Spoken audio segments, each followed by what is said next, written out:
예, 안녕하십니까. 디일렉 한주엽입니다. 저희 디일렉은 한국반도체공학회와 공동으로 반도체 미래를 그리다 릴레이 인터뷰를 진행하고 있습니다. 대한민국 산업의 중추이자 핵심인 반도체 산업의 지속적인 발전 방향을 모색하는 게 이 기획의 취지입니다. 오늘은 그 실리콘 마이터스의 허영 회장님 모시고 한국 반도체 산업 전반에 대해서 들어보는 시간을 갖도록 하겠습니다. 회장님 안녕하십니까? 예, 안녕하십니까. 나와주셔서 고맙습니다. 제가 오히려 감사합니다. 회장님은 이쪽 업계에서 평가하기로는 반도체, 한국 반도체 산업의 산 증인이고 또 비메모리, 이른바 뭐 시스템 반도체 산업의 일군 어떤 개척자라는 평가를 좀 받고 계신데요. 지금 한국 반도체 산업계의 원로로서 이 지금 국내 이 반도체 산업 경쟁력에 대해서 예. 어떻게 평가를 하고 계십니까? 글쎄 뭐 과하게 저를 이렇게 이제 평가해 주시는데 네. 사실은 제가 뭐 저보다 더 이제 선배님들도 계시고 네. 그런데 이제 한 가지는 제가 좀 오랫동안 일을 한 것 같아요. 지금까지도. 그래서 뭐 이제 제가 이제 그런 말씀을 듣는 것 같습니다. 우리 그 한국 반도체 산업의 경쟁력은 좋죠. 네. 좋은데 이제 메모리 쪽은 정말 좋고요. 네. 예. 그 다음에 이제 시스템 반도체 쪽도 이거 키워보자 해서 노력을 많이 했는데, 네. 노력을 해온 기간에 비하면 아직도 많이 부족하다 네. 하는 게 저 개인적인 생각이고요. 네. 그 다음에 이제 최근에 그 파운드리 쪽도 굉장히 이제 그 중점을 두고 하기 때문에 네. 이 파운드리 쪽이 오히려 시스템 반도체보다 더 빨리 발전할 수 있는 분야가 아닌가라고 저는 생각을 합니다. 제조 쪽으로. 제조. 예. 지금 실리콘 마이터스라는 회사 예. 회장님으로 계시고 창업을 이제 하셨잖아요. 예, 예. 이제 뒤에 또 자세하게 여쭤볼 텐데 저희가 이제 국내 팹리스 기업들 이 연간 매출 순위를 이렇게 쭉 이제 예. 해보면 사실 대기업군에 있는 거 제외하면은 매출 수준이 이제 실리콘 마이터스가 사실 1등이거든요. 예, 현재는 그렇죠. 근데 어떻습니까? 이 한국 팹리스, 그 소위 얘기하는 시스템 반도체하고 팹리스는 이꼴로 보통 사람들이 생각을 하는데 팹리스 분야의 경쟁력에 대해서는 어떻게 생각하십니까?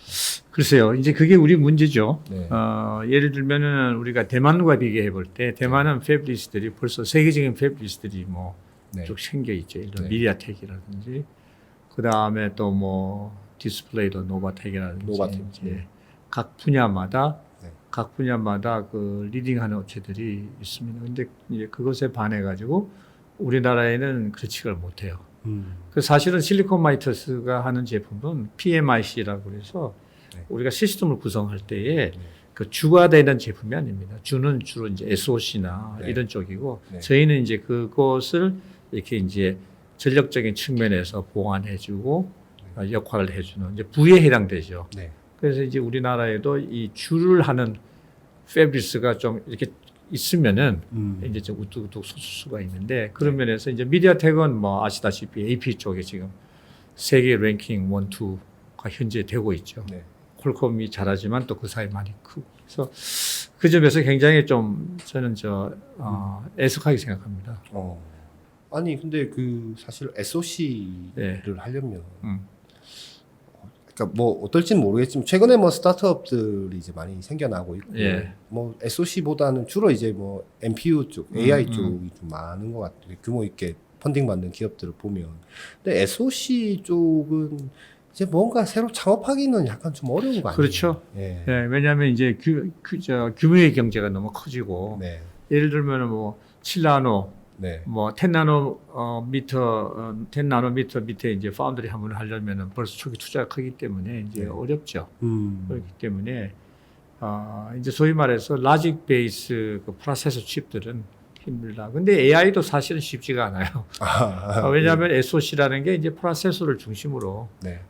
이제 주위의 기능들이 더 들어가서 시스템 솔루션화되면 그게 이제 SOC니까. 네.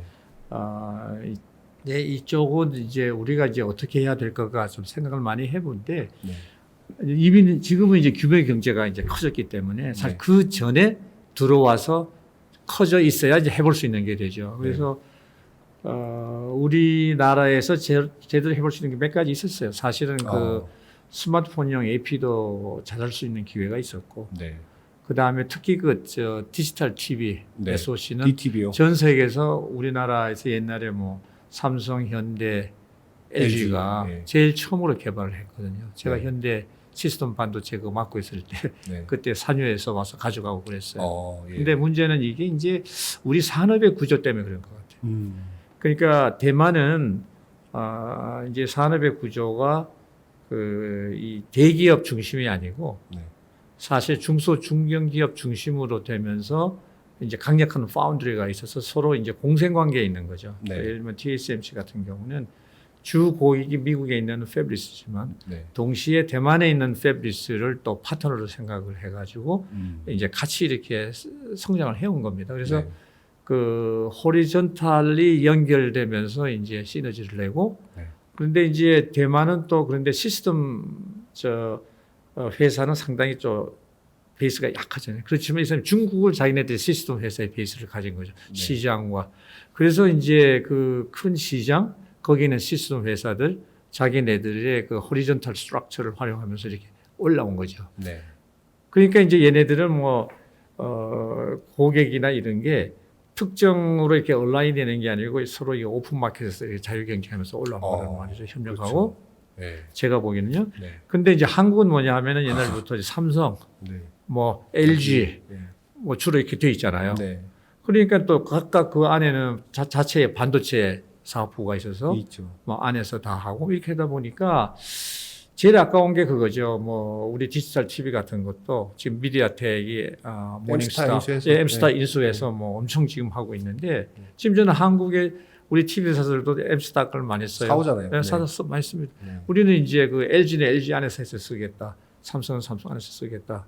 그러다가 이제 하이엔드 쪽은 뭐 직접 하고 미들로엔드도 사오는데 근데 이제 반도체라는 것은 이 규모의 경제를 무시를 못 합니다. 네. 그 새로운 IP 자꾸 첨단화될수록 이 사이즈가 없으면은 방법이 없어요. 볼륨이 안 되면. 예. 네. 그리고 그 다음에 이제 중국 또 대만은 네. 이 M&A가 적당히 잘 활성화되어 있잖아요. 그렇죠. 그죠? 네. 그래서 예를 들면 리치텍이라고 네.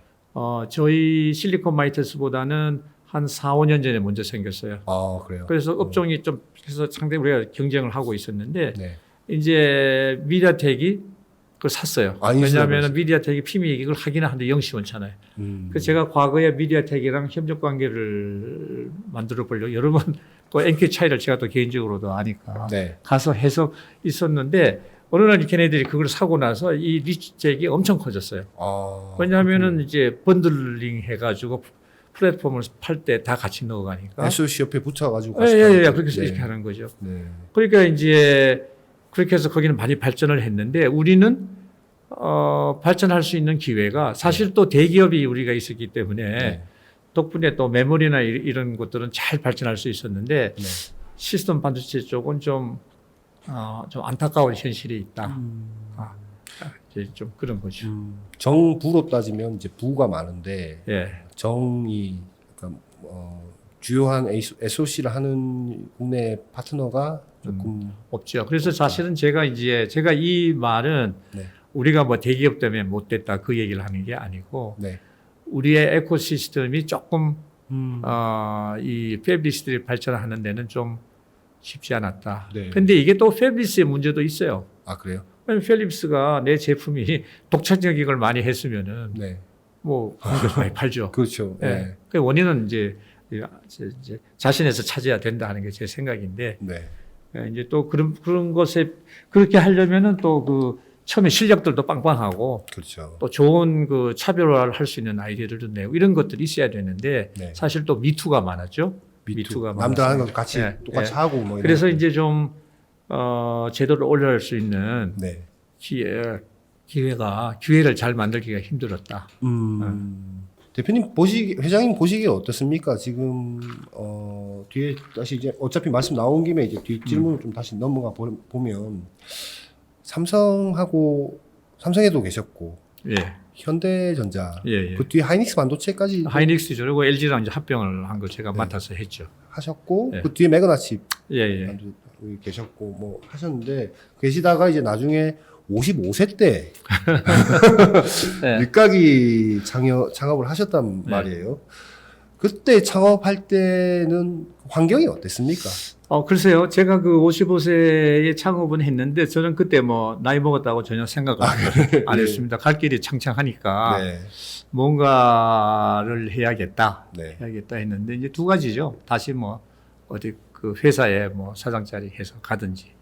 근데 저는 그 한번 직접 해보자는 생각이 있었어요. 한번 직접 해보자. 네. 근데 이제 그 해보자는 제가 대기업에 있을 때에 네. 뭐 또 좀 럭키해서 좋은 환경에서 일을 할 수도 있었지만은 반대로 뭐 이런 걸 꼭 한번 해봐야겠다. 저렇게 해봐야 하겠다 할 때 그 마음대로 하기 힘든 경우들이 꽤 있었습니다. 예. 아무래도 이제 보는 관점이나 이런 게 그 회사 전체의 그 방향과 환경과 맞아야 되거든요. 그래서 이제 한번 이제 첫째는 사이즈를 크게 하기보다는 일단은 제가 요 분야는 한국에 그때 없었고요. 네. 한국에 피믹, 없었고, PMIC 는 피믹은 없었고 네. 또 제가 그 파운드리 사업을 그때 그 하이닉스에서 아날로그 파운드리를 시작을 했기 때문에 네. 괜찮은 분야로 생각은 있었는데 이제 문제는 고객하고 경쟁되는 걸 할 수가 없는 거죠. 그렇죠. 네. 그래서 이제 나와서 이 분야를 이렇게 우리나라가 이제 그 당시는 SOC가 좀 올라올 때입니다. SOC가. 그때가 몇 년도였습니까? 2007년이죠. 2007년. 그래서 이제 SOC들이 좀 패블리스들도 올라올 때예요. 그래서 이제 요게 있어야 전체 솔루션이 되는 거죠. 네. 해보자 해서 이제 시작을 했죠. 네. 근데 처음에는 워낙 이걸 안 해본 거기 때문에 네. 이제 해본 사람들을 비슷하게 해본 사람들을 우리가 규합을 해서 네. 또 미국에도 디자인 센터도 만들고 해서 이제 쭉 했는데 네. 생각보다는 시간이 좀 걸리는 것 같아요. 어. 그래서 이제 한 15년 해보니까 네. 그래도 많이 우리 베이스가 이제 쌓였어요. 네. 그리고 IP 기본 IP들도 다 갖고 있고 네. 또 뭐 어떤 분야는 저희가 뭐 그 잘합니다. 우리가 뭐 미국에 있는 회사나 우리나 뭐 경쟁력 있게 잘하고 어떤 건 더 잘하는 것도 있고 그래서 이것도 한 15년 하니까 이제 좀 할만한 것 같아요. 아, 그렇습니까? 네, 저는 시작할 때 이렇게 오래 걸릴 줄 몰랐습니다. 아니 그 창업하시고 나서 예. 뭐 사실 이 경영 뭐 대기업에서 이제 경영하실 네. 때도 물론 어려움이 많았겠지만 창업하시고 나서 이 시스템 반도체 쪽 이렇게 회사를 쭉 읽어 오시면서 그 중에 가장 어려운 거라고 꼽는다면 어떤 게 있습니까? 가장 어려운 거요? 네. 그러니까 이제 하나는 네. 제가 이제 삼성에 전자에 있을 때는 처음에 리스크 CPU 개발해서 우리 그 리스크. 워크스테이션에 이제 네. 자체적으로 써서 그때는 각각 아키텍처를 갖고 있었죠. 그래서 HP와 협력해서 이제 개발을 했는데 그때는 뭐 이제 그냥 그 따라서 하는 거고요. 네. 그때도 많은 걸 일을 하면서 많은 걸 배웠고 느꼈는데 네. 다른 하나는 제가 이제 하이닉스에서 말이죠. 그 네. LG랑 합병을 했잖아요. 네. 이제 하이닉스가 어려우니까 네. 그 시스템 반도체 본부를 제가 맡았는데 네. 투자는 하나도 못 해주겠다는 거예요. 사람은 잔뜩 있고. 네.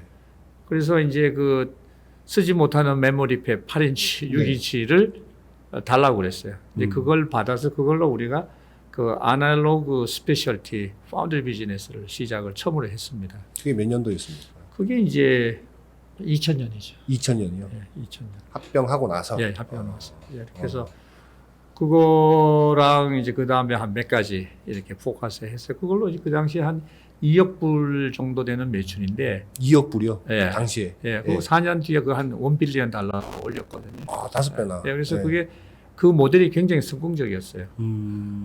이제 이제 그래서 이제 그 당시 그 어려웠지만은 뭔가 이제 아이디어를 내서 네. 이제 그 당시 이제 그래도 회사 안에 뭐 공정에 대한 능력이나 뭐 이런 것들 다 기본적으로 있지 않습니까? 네. 역시 그 한국 기업은 여러 가지를 하기 때문에 네. 그걸 잘 또 푸드게더 하면 가능해요. 그래서 그때는 이제 그걸 잘 기회로 만들어서 이제 그 결과가 이제 메가칩이 된 거죠. 메가칩이 나중에 됐죠. 매각 작업이 일어나니까. 네. 그래서 이제 그게 있고.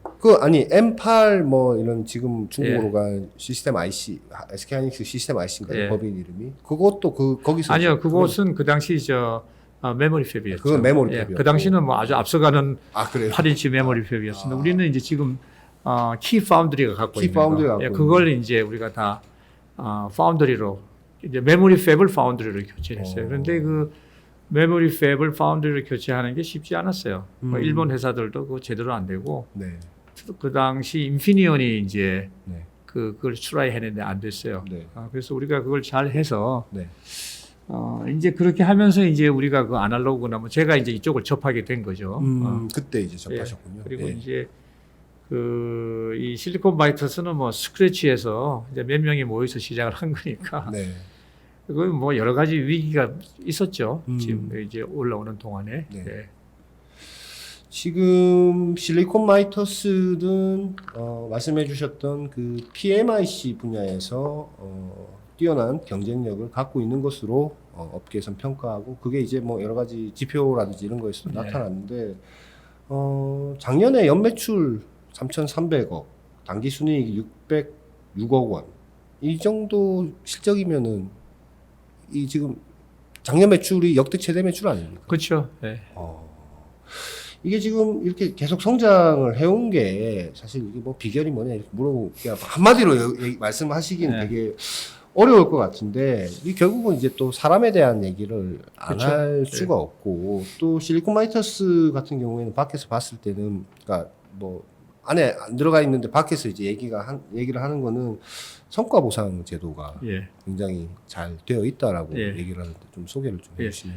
뭐 아까 이제 네. 왜 뭐 이렇게 매출이 이렇게 올라가냐. 네. 첫 번째는요, 우리가 좋은 고객을 갖고 있습니다. 그러니까 어디? 한국에는 삼성 무선 무선 그 스마트폰. MX로 바뀌었죠. 스마트폰 들어가는 거. 네. 또 삼성 디스플레이, 뭐 네. LG 디스플레이, 네. 뭐 다 좋은 월드 리딩 고객들이죠. 어. 그래서 그게 저희가 발전할 수 있는 또 하나의 기본 베이스고. 네. 또 이제 제가 그 해외도 이제 저희들이 그 고객 베이스를 넓혀야 되잖아요. 네. 그래서 중국에 있는 메이저 이제 큰 업체들을 그다음에 네. 구글 뭐 그다음에 이제 미국 쪽에서 이렇게 이제 많이 넓혔어요. 근데 네. 그 중에서도 우리 한국에 있는 우리 고객들이 네. 저희들이 이제 올라오는데 아주 제일 음. 중요한 음. 그 팩터죠. 릴레이션십. 그게 하나 있고요. 네. 그런 면에서는 이제 한국에서 우리가 시작했던 게 좀 운이 좋았다. 네. 그것도 있고. 근데 두 번째는 결국은 제품력이에요. 우리는 제품을 가지고 이제 개발해서 파는 회사이기 때문에 제품이 좋아야 된다. 그 다음에 제품에 기술이 들어가서 좋아야 되고 특히 그 애날로그 제품은 이 스테빌리티가 아주 중요합니다. 네. 그래서 우리가 뭐 지금까지 한 15개, 15개요. 예, 15개 shipping을 했는데 네. 그 불량률이 아주 낮습니다. 예. 예, 0.1 ppm 레벨이거든요. 네. 이제 그렇게 하려면은 이제 안에 우리 그 멤버들의 이제 고민과 노력 이런 게 다 같이 있고 특히 이제 아웃소싱을 우리가 하니까 네. 파운드리 네. 그 다음에 패키지 테스트 이게 잘 연결이 돼야 되죠. 네. 그래서 이제 우리 회사 안에 그 프로들이 많다 해서 제가 늘 그 사람에 대해서 네. 제가 감사하게 생각하고요. 그래서 이제 초기에는 우리가 이제 캐치업인데 네. 지금은 이제 앞서가는 걸 어떻게 할 앞서가는 거냐 해서 결국 그 베이식이죠. 베이식이라는 게 네. 제품력이죠. 예. 제품력. 거기서 경쟁력이 떨어지면 하긴 안 아무리 되죠. 좋은 고객들도 예, 예. 살 이유가 없죠. 예. 그러니까 그런 좋은 제품들을 만들기 위해서는 지금 회사에 지금 전체 직원 수가 얼마나? 우리가 한 280명. 280명 예. 중에 어떻습니까? 개발 쪽이 개발 쪽이 많죠. 개발 쪽이 예, 많습니까? 요즘 뭐 사람 없어서 난리라고 하던데. 글쎄요. 그래서 뭐 요새는 사람을 서로 빼가느라고 야단이라서 사람을 지켜야 되는데 이제 그래도 우리 그 시니어 멤버들은 오랫동안 다 일했어요. 그래서 여기 이제 본인의 어태치먼트도 있고 뭐 해서 잘 결속이 돼 있고요. 네. 이제 저희도 이제 좀 확장을 하려면 결국은 제품군을 넓혀야 되잖아요. 그렇죠. 수를 넓히고 그래서 네. 이제 설계 인력이 더 필요한 거죠. 네. 더 필요하기 때문에 이제 저희도 이제 늘 고민이 경험 있는 인력이나 경험이 없더라도 좀 학교에서 베이스를 갖춘 인력들을 어떻게 확보하느냐 이게 제일 큰 고민입니다. 그 아까 제가 이제 질문 잠깐 드리다 말았는데 어쨌든 회사에 뭐 무슨 성과 보상 예, 아까 RSU요. 예, 예, 그 RSU. RSU는 네. 이 우리나라에서 저희가 처음으로 실시를 했어요. 아 그래요? 그러니까 옛날에 저 금융권에서 은행의 그 임원들 대상으로 일부 한 적이 있답니다. 아 그래요? 네, 근데 이제 저희가 처음으로 시도를 해서 네. 그때 이걸 시도할 때 뭐 국세청 그다음에 우리 저 법무법인 그다음에 뭐 회계법인 해가지고 뭐 한참 해서 했는데 제가 왜 이게 뭐냐 하면은 네. 지금 스탁 옵션이라는 것은 네. 우리가 이제 매출을 줄 때 옵션 가격이 있잖아요. 그러면 네. 시가로 줘야 되죠. 그렇죠. 현재 시가로 네, 돼요. 현재 시가로 줘야 되죠. 상장이 안 했으면 상장이 안 한 상태에서도 시가가 있어요. 네, 있죠. 아, 그런데 이제 그 시가로 이렇게 주면은 이제 회사가 성장기에는 문제가 없죠. 계속 가격이 올라가니까 내가 이만큼 돈을 버는구나. 네. 그래서 시간이 되면은 이제 네. 저 캐시아웃 하면 되는데 네. 그때 우리 회사가 상당히 회사가 좀 정체기에 있었어요. 어. 정체기에는 사람들이 옵션을 줘봐야 아뭐 이게 별로 오를 거냐 안 프리시에이션이 없습니다. 네, 뭐 네. 그래서 이제 제가 그 미국서는 RSU를 어떻게 하냐면 IPO를 간 다음에 보통 IPO를 가서 회사가 이렇게 정체할 때 이걸 많이 줘요. 그래서 RSU는 뭐냐면 저희 말 스탁을 공짜로 주는 거예요. 아 그냥. 네. 제로 그러니까 저기 스탁 옵션 가격 제로에 그 옵션이라 생각하면 돼요. 근데 이건 그래서 이제 여기서부터 받는 순간에 그 곱하기 주가만큼의 수익이 생기는 거고 올라가는 건 거기서 더 올라가는 거예요. 그 국세청에서 야 그럼 그냥 증여 아니냐 뭐 이런 식으로. 그래서 이제 증여세를 매기고 뭐 그러죠. 아 그래요? 그래서 그걸 이제 우리가 다 법적으로 해석을 해서 네. 그냥 증여세 하면 다 날아가니까. 그렇죠. 아니 예. 뭐 돈도 꺼내줘야 되니까. 예. 그래서 이제 소위 말해서 사람들로 하여금 모티베이션을 주는 겁니다. 어. 예. 그래서 근데 이제 한국은 회계법에 의해서 그걸 상장이 안 된 회사는 이제 해보니까 상장이 안 된 회사는 그 회사의 잉여금에서만 줄 수 있어요. 아 그래요. 그러니까 이 잉여금을 갖다 나눠주는 방법인데 네. 그냥 주면 현금을 주면 끝 아닙니까? 네. 이제 미래를 보고 네. 그럼 또 사람들도 또 이제 우리 리텐션 할 수도 있고 그렇게 해서 그거 실시를 했죠. 지금도 계속 하고 계십니까? 지금은 우리 주가가 우리 회사의 밸류가 올라가니까 네. 그 이제 제가 그때 줬던 RSU는 전부 다 그 캐시아웃 다 해줬어요. 아 그래요. 네. 지난번에 신규 투자를 받으면서 이제 거버넌스 리스트럭처링을 할 때 네. 옵션 왜냐면 우리가 이제 이게 길어지니까 그렇죠. 사람들이 IPO 뭐 이게 길어지면은 이제 옵션 캐시아웃 다 관심이 많지 않습니까? 그래서 이제 그 구주 가격으로 해서 그 당시 투자 받는 좋은 가격으로 다 정리를 해줬습니다. 캐시아웃 사실은 다 일어났어요. 그리고 이번에는 이제 새로운 스탁 옵션을 다시 줬죠. 아 새로운 걸로. 네, 다시 줬어요. 계속 성장을 네. 하고 있으니까. 네, 우리 회사에 뭐 직원들이 이렇게 열심히 일하고 또 턴오버가 낮은 다 이유가 있죠. 그렇죠. 그래도 사람은 여전히 더 많이 필요하신 거죠. 필요하죠. 네. 근데 지금 전체 모수가 너무 작아져가지고. 글쎄 말이에요. 우리나라 지금 인력 네. 야단 아닙니까? 네. 뭐 정부에서도 이제 인력 문제 잘 이해하고 있고. 근데 저는 기본적으로요. 네. 우리나라가 안 하는 게 없어요. 네. 배터리, 배터리. 반도체, 디스플레이, 소부장, 심지어는 뭐 장비, 소재. 뭐 안 하는 게 없습니다. 네. 그다음에 이제 바이오 넘어가고 뭐. 바이오. 네? 네. 뭐 또 전기차에다 뭐 안 하는 게 없어요. 네. 근데 우리 인구가 얼마예요? 그 공과대학에 뭐 전기, 전자, 화공, 뭐 바이오 몇 명 나옵니까? 그래서 결국 우리 산업이 이런 식으로 가다가는 사람 모자라서 뭐 제대로 못한다. 못하는 거 아니냐. 그 영어로 왜 스프레드 틴이라고 그래서 네. 너무 여러 가지 하려다 보면은 자원이 다 분산이 돼서 뭐 하나 제대로 못할 수가 있거든. 그래서 저는 개인적으로는 우리가 우리 현실을 좀 이해했으면 좋겠다. 네. 그래서 뭐 장난치듯이 이것저것 하지를 말고 네. 정말 해야 될 게 뭐냐. 집중해야 그리고 그 해야 되는 분야에 어느 정도 인력이 있어야 정말 세계적인 경쟁, 지금은 이제 세계적인 경쟁력을 가져야 회사든 국가든 된단 말이죠. 네. 할 수 있겠냐. 이런 좀 플래닝을 해서 네. 좀 이렇게 선택과 집중을 할 수 있는 네. 이게 돼야 될 것 같아요. 그래서 이제 우리 반도체 쪽을 조금 말씀을 드리면은 네. 반도체는 지금 뭐 메모리는 우리가 어차피 이건 잘 해 나가야 되거든요. 네. 거기에 지금 파운드리도 우리가 저는 잘 할 수 있는 분야로 생각을 합니다. 왜냐하면은 그 투자력이 없으면 못 하잖아요. 그렇죠. 돈 없으면 하기 힘들죠. 그러니까 지금 뭐 투자력이 지금 뭐 삼성전자 같은 경우는 충분히 있으니까. 네.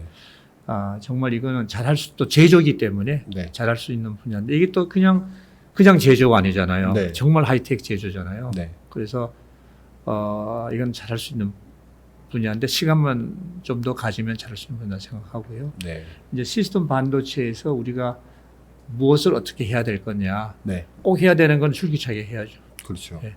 그래서 그걸 잘 선택을 해서 네. 특히 저기 우리나라에 말이죠. 시스템 반도체 중에 스마트폰 뭐 얼마나 많이 만듭니까? 맞습니다. 그 다음에 디스플레이 뭐 그래서 특히 뭐 TV도 우리가 일부 있고 그래서 그 시스템과 연결돼서 할 수 있는 것들은 이거는 좀 더 좀 집중적으로 해야 되는 거 아닌가? 잘 해야 되는 게 중요하죠. 지금 윤석열 정부 이제 출범하면서 네. 또 반도체 뭐 초격차 전략을 뭐 추진하겠다 뭐 계획을 예. 뭐 발표를 했고 뭐 여러 가지 지원하겠다라고 지금 얘기를 했는데 그건 어떻게 보세요? 좀 그러니까 이제 초격차 참 말은 좋죠. 예. 멋있는데 네. 초격차가 하루아침에 안 되잖아요. 그렇죠. 그러니까 메모리는 우리가 초격차를 유지하려고 애를 써야겠죠. 사실은 뭐 한국에는 이제 그 삼성하고 이제 저 하이닉스가 있으니까 네. 규모의 경제가 크기 때문에 네. 뭐 해볼 수 있는 것들이 많겠죠. 네. 그다음에 마이크로는 올라오고 그 다음에는 별로잖아요. 네. 그래서 이제 메모리 쪽은 초격차를 어떻게 잘 유지하느냐 이제 그게 있는데 다른 쪽은요. 사실은 파운드리는 우리가 따라가는 입장이죠. 따라가는 입장이죠. 그러니까 우리나라가 왜 지금 반도체를 80년대 이제 후반부터 네. 해와서 메모리 쪽 해왔잖아요. 네. 그 기간 동안에 대만은 파운드리에다 포커스했잖아요. 그 그런 기간. 차이가 있죠. 네. 네. 그래서 대만은 메모리가 아니고 파운드리라는 새로운 분야의 가능성을 보고 모리스챈 회장이 네. 거기에 포커싱까지 해온 거거든요. 네. 근데 이제 뭐 어느 업종이나 그 고유한 그 노하우가 있고 컬처가 있잖아요. 컬처. 네. 이제 우리가 시스템 IC도 다 컬처가 다 다르거든요. 다 하나 제품에. 네. 그래서 그 컬처라는 게 하나쯤 안 생기죠. 그 노하우라는 게. 네. 그러니까 공정만 있다고 뭐 돈만 있다고 되는 게 아니라 네. 파운드리라는 게 사실 서비스예요. 이 그렇죠. 서비스업에 대한 근본적인 그 이해와 그 컬처가 조직에 빌대 있지 않으면은 굉장히 힘들죠.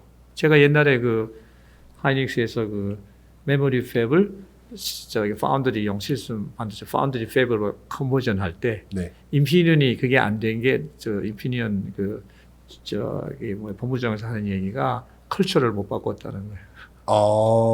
그냥 공급만 하던 거랑 네. 서비스하는 이게 완전 게임 달라요. 저도 그걸 변경시키려고 엄청 노력을 했거든요. 네. 그 여러 가지 사례들이 있지만 시간이 없으니까. 그래서 이 공정 기술력 갖고 있다 이것만 되는 게 아니죠.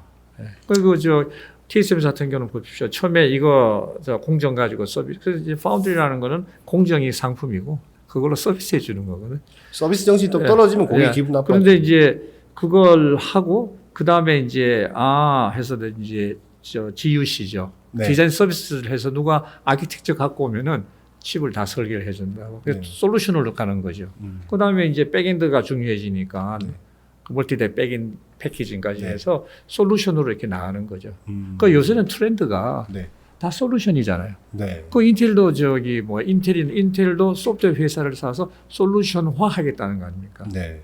그죠? 그러니까 칩을 더 잘 하려면은 소프트웨어까지 이게 믹스가 돼야 거기서 optimization을 더해서 더 나은 퍼포먼스를 내거든요. 다 솔루션으로 가거든요. 그러니까 이제 그런 개념으로 그 사람들은 파운드리 사업이라는 걸 개척해 온 건데 지금은 한 스텝 더 나가서 그 소위 말해서 미국, 일본 이쪽에 전 공급망을 자기가 이게 인티그레이션을 하잖아요. 투자를 통해서 꽉꽉 잡는 거죠. 네, 그래서 그랜 비전을 갖고 그쪽에서는 해온 거다. 저는 이렇게 개인적으로 보는 거예요. 그래서 우리도 이제 초격차를 유지하려면은 좀 그런 그랜 비전 하에 멀티이어 플랜을 해서 내가 5년 저도 10년 특히 한 5년 정도는 이렇게 해보겠다.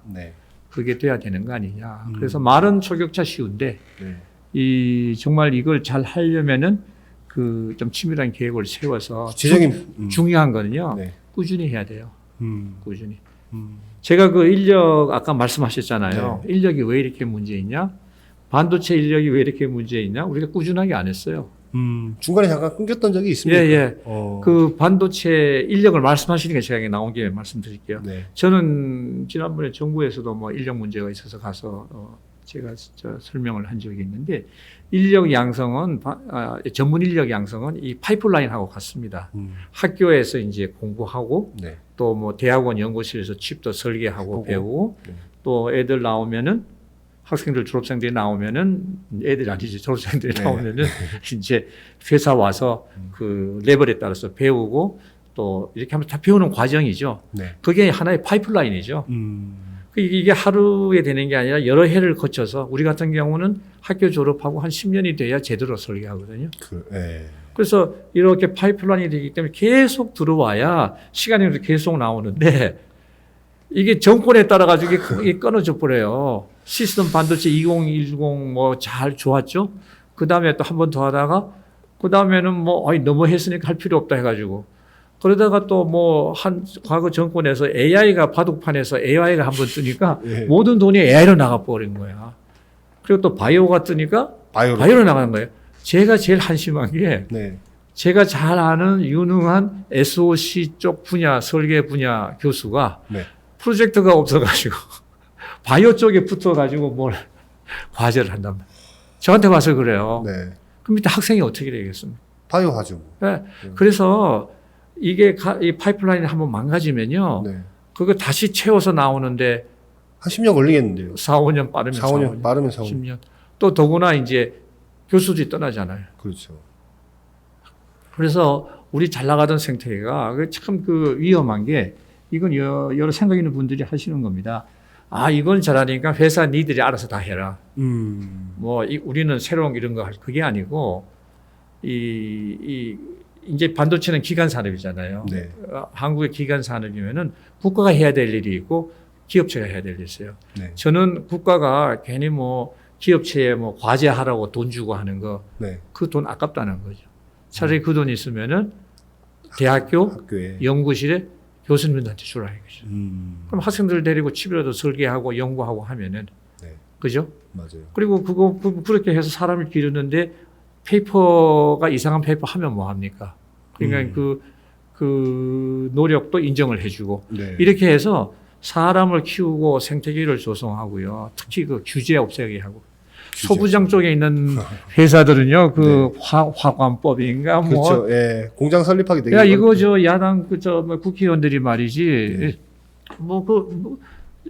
실제 산업의 여건도 조성하지 않고 한쪽 관점에서만 본 거죠. 네. 그래가지고 다 망가뜨리는 거예요. 스피드 늦추고.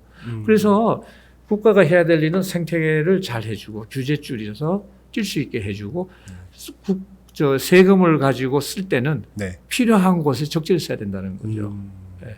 과제가 제가 기억하기로는 그 전 정권 때 뭐 하여튼 엄청 뭐가 많이 이제 반도체 쪽은 거의 없었다가 최근에 좀 많이 최근에 좀 늘었죠. 예. 그래서 중요한 거는 이제 이건 정권에 관계없이 네. 쭉 가야 된다. 쭉. 그래야 이 경쟁력이 생기죠. 네. 네. 그래서 좀 이런 게 이제 과거에 경험을 했으면은 그리고 정부에도 말이죠. 뭐 쓸데없는 그 스스로의 규제들이 있어요. 뭐 어떤 프로젝트는 뭐 5년 하면은 더 이상 하기가 힘들어지는 모양이에요. 내부적으로. 그런 규정들이 있나 보죠. 예, 뭐 그게 있고 또 뭐 우리 이제 재경부에서 또 뭐 심사하고 이런 게 있지 않습니까? 네. 예타 뭐 이런 게. 네. 예타도 너무 길어요. 지금 이렇게 빠른 환경에 네. 뭐 과제를 주려면 후딱후딱해서 해야죠. 그래서 네. 그런 것도 뭐 산업부는 고민하는 쪽으로 좀 넘겨준다든지 네. 이런 게 좀 필요하죠. 그래서 좀 신속하게 움직여야 되거든요. 네. 그래서 꼭 우리끼리 서로 엉켜가지고 아니 하여튼 굉장히 오래 전이라고 해야 될지 하여튼 10년 이내에 어떤 정권에서 하여튼 이게 이 과제가 끊기고 하다 보니까 교수님들도 딴 쪽으로 다 가고 해서 네. 그때 생겼던 그런 일들이 지금 이제 사람 모자란다라는 걸로 그렇죠. 좀 터져 나오고 그렇죠. 있는 건데 네. 한 3, 4년, 4, 5년은 계속 이 사람 부족하다는 얘기를 계속 들을 수밖에 없는. 이제 그런데 또 우리나라에 좀 장점이 하나 있지 않습니까? 네. 또 빨리 움직이면 빨리 못 아 그래요? 그죠? 그러니까 지금이라도 네. 단기적으로 해야 할 일이 있고 네. 중기적으로 해야 될 일이 있고 좀 길게 보고 해야 될 일이 있지 않습니까? 네. 제가 드리는 말씀은 네. 저는 이 반도체의 르네상스라고 생각을 해요. 그 대표님 얼마 전만 하더라도 제가 이제 뭐 특강 나갔을 때 네. 반도체 성장이 앞으로 어떻게 될 거냐, 뭐 가지고 반도체가 성장할 거냐라고 뭐 우리 과거에 있잖아요. 뭐 가전제품, PC, 뭐 스마트폰 뭐 쫙 이렇게 올라왔잖아요. 그래서 한 300조 시장이 됐지 않습니까? 네. 이게 500조 갈 거냐? 이미 600조 시장이 이미 600조 시장으로 가고 있고. 그다음에 곧 1000조 시장이 됩니다. 네. 왜냐하면은 반도체의 롤이 이제 이게 리디파인이 됐어요. 뭐 지금 새로 나오는 자동차 보십시오. 뭐 모든 것이 반도체가 다 디스플레이 예, 반도체. 디스플레이 모든 반도체거든. 네. 그래서 이 반도체가 이제 완전히 이 베이스가 된 거예요. 네. 하드웨어 없이 소프트웨어 안 돌아가잖아요. 네. 그것도 뭐 AI로 들어가면 더 필요하고. 네. 그래서 이 반도체 산업은 1000조를 넘어서 2000조까지 갈 거다. 그래서 이 산업은 우리가 뭐 계속 성장 산업으로 보고 지속적인 정책을, 중요한 것은 정책을 세우는 것도 세우는 거죠. 지속적으로 하는 게 중요해요. 쭉 가야 된다. 끊기고 하면은 뭐 인력도 좀- 마찬가지고. 네, 예. 간다. 그 회장님 마지막으로 한 가지만 더 여쭙겠습니다. 그 2007년도에 이제 창업하실 때와 지금 이 창업 환경, 스타트업의 일어나기 환경, 벤처 캐피탈 업계에서는 그때하고 지금하고는 굉장히 상황이 많이 바뀌었고, 많이 달랐죠. 예. 네. 그래서 지금 상대적으로 과거 대비로는 지금 조금 뭐 반도체는 조금 더 이제 진입 장벽이 조금 더 높긴 하지만 좀 창업하기는 좋아진 환경이다. 그렇죠. 네, 훨씬 좋죠. 훨씬 근데 좋아졌습니다. 요새는 이 스타트업 쪽에 특히 시드 펀딩 해주고 뭐 엔젤 뭐 이렇게 해서 네. 그 좋은 아이디어 갖고 있으면은 돈 모으기는 쉽죠. 좋은 아이디어 있으면. 그래서 최근에 뭐 어떤 기업 뭐 또 어떤 기업들은 벌써 뭐 지금 매출도 제대로 안 나는데도 뭐 밸류 3천억 뭐 가치 인정받고 예, 이제 바이오처럼 돼가는 거죠. 예, 이렇게 쭉 가는데 이 방향성 어떻게 보세요? 지금 약간 미국처럼 가는 거 아닌가라는 생각. 이제 그런데 이제 서브스턴스가 있어야죠. 아, 예, 서브스턴스는 결국은 이제 그게 사업화돼서 네, 이제 이게 결국은 그게 뭐 M&A가 되든 뭐 네. 사업해서 매출을 잘 내서 뭐 IPO를 가든 이제 엑시스에 그 어레인지먼트가 있어야 되는데 네, 여러 가지 또 새로운 좋은 기회들이 나오잖아요. 네. 그러니까 이제 스타트업하기 좋은 것 중에 하나가 뭐 우리가 얘기하는 센서라든지 네, 또 그 니치에 해당되는 제품들이 있지 않습니까? 아이디어들이 뭐. 많이 들어가고 네. 그래서 오퍼추니티는 많이 일어나는 것 같아요. 그래서 이제 좀 젊은 친구들이 또 이제 좋은 아이디어로 특히 우리나라는 그 연구실에서 좋은 아이디어를 1차적으로 개발해가지고 네. 이게 해볼 수 있겠다 할 때 들고 나오는 거 이제 그런 게 이제 좀 바람직하죠. 그리고 좀 연구실 창업들이 요즘엔 좀 그렇죠. 그 좋게 봐야죠. 그래서 네. 이제 저는 이제 그런 사람들이 쉽게 창업할 수 있도록. 네, 근데 이제 그 패밀리스 중에 제일 그 돈이 많이 드는 게 창업할 때 네. 그 이제 EDA 설계 툴이 소프트웨어들 이제 그런 걸 이번에 이제 센터들 만들어서 서울대 센터 와서 할 수 있도록 해주고 여기 반도체 이제 산업협회에도 이제 이렇게 하고 네. 그게 이제 지지난 정권인가에서 내가 시스템 반도체 포럼 회장할 때 네. 그 예산이 다 끊겨가지고 그때는 뭐 부서 간에 뭐 부처 간에 이제 이게 되고 해서 애 먹었는데 네. 결국은 이제 그게 잘 안 됐죠. 이제 그게 이제 기본적으로 인프라스트럭처죠. 그렇죠. 네. 네. O2O 같은 경우는 사람들이 그 앱 만들고 할 때 자기가 뭐 개발할 수 있으면 노트북 한 대 있으면 개발하던데. 어느 거요? O2O나 뭐 앱 같은 거 만드는. 그거야 뭐 랩탑 하나 있으면 다 되죠. 예, 반도체는 말씀하신 대로 그런. EDA 툴이 제일 그게 코스트가 많이 들고, 그렇죠. 예. 그 다음에 이제 프로타이핑 하는 거. 네. 그래서 이제 그런 것들은 좀 이렇게 그 셔틀 같은 서비스라든지, MBW 같은 거. 네. 이렇게 해서 빨리 자기가 한번 이렇게 만들어 봐야 알아요. 네. 만들어 볼 수 있는 기회를 제공해 주는 그거는 이제 뭐 정부에서도 충분히 인큐베이션적인 개념에서 지원할 수가 있는 거죠. 회장님 오늘 나와서 말씀 주셔서 너무 고맙습니다. 회사도 계속 성장하고 승승장구했으면 좋겠습니다. 예, 뭐 저희 열심히 하고요. 네. 특히 오늘 이렇게 불러주셔서 감사합니다. 고맙습니다. 네. 네.